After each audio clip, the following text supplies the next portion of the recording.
Well, it seems that your journey has ended. Very sorry about that. It was always going to end this way, of course.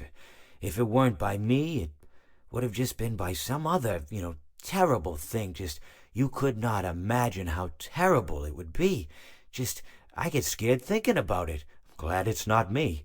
It reminds me of a time I was speaking to my good friend Orville. We were we were sitting on a park bench watching the pigeons. I was on the left, he was on the... Oh, wait, was I on the right or left? Anyways, it doesn't matter. We were sitting on there watching the pigeons. And I said to Orville, "Friend, those birds are frozen." And he kind of looked at me like I'd lost my mind. But I reminded him that it was winter, and often birds will sit in a tree until they freeze. And then they sort of fall to the ground until the sun warms up and they can, move around again. So I said to Orville, "You might as well save those breadcrumbs until the birds thaw, because they can't very well enjoy them in the condition they're in."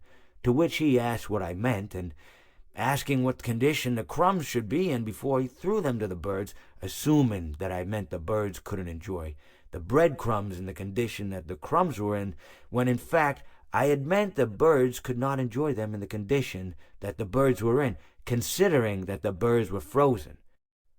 So he took a moment and then threw his last handful onto the ground. I said to him, "Orville, why did you throw the breadcrumbs to the birds when I just told you they're frozen?" To which he responded, "The breadcrumbs are not frozen." Again, misunderstanding my words. I didn't mean to say that the breadcrumbs were frozen when I said I told you they're frozen. I'd been referring to the birds. In hindsight, what I should have said was, and this would make perfect sense, "Why did you throw the breadcrumbs to the birds when the birds are frozen?"